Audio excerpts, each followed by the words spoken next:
Hi everyone, today we are discussing solving the quadratic by square root.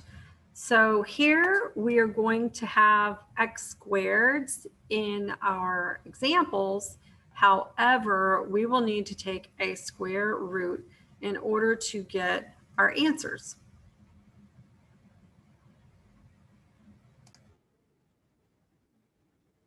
So in our very first example, first let's talk about our steps here. It says isolate the x squared term, get it to one side, divide by the coefficient, then take the square root.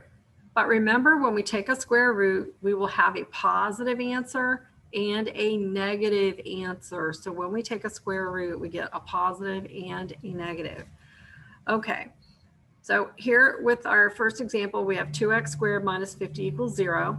Isolate the x squared. In other words, leave it alone.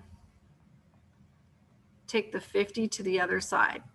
So negative 50 becomes positive 50. Then we're going to divide by that coefficient of 2. So I have x squared is equal to 25.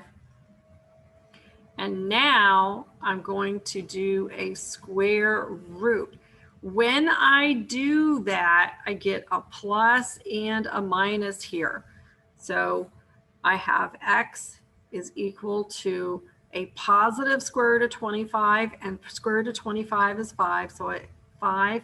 And I also get x is equal to negative 5, okay? So you have to remember that you get both. All right, so the middle example, okay, once again, I'm going to leave the 5x squared on the left. I'm going to take the 39 to the right. 39 and 1 is 40. We're going to divide by that 5. That gives me x squared is equal to, and 40 divided by 5 is 8. Then we're going to take the square root, so that gives me a plus or minus here. So x is equal to a positive square root of 8, and it's also equal to a negative square root of 8. Now, you can simplify this if you would like. So I could say that square root of 8 is square root of 4 times 2, which means I have square root of 4 is 2, and then square roots of 2. So the same thing over here, 4 times 2, and this will be negative 2 square roots of 2. So we're just simplifying the radical here, but to leave it right here in this form for us right now is just fine. Okay, example 3. Now this time the 10 is already over there. I'm just going to rewrite the problem. We're going to leave it there. So I can divide by 3.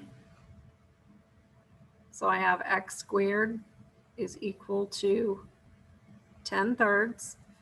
And then once again, we're going to take the square root. Remember, we get a plus or a minus.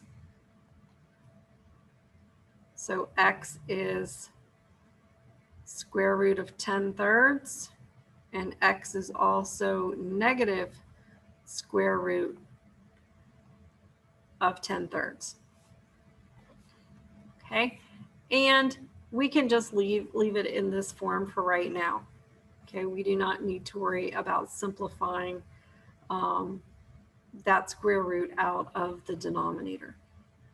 Okay, so the U-tries work the same as the examples, and I'll leave those for you.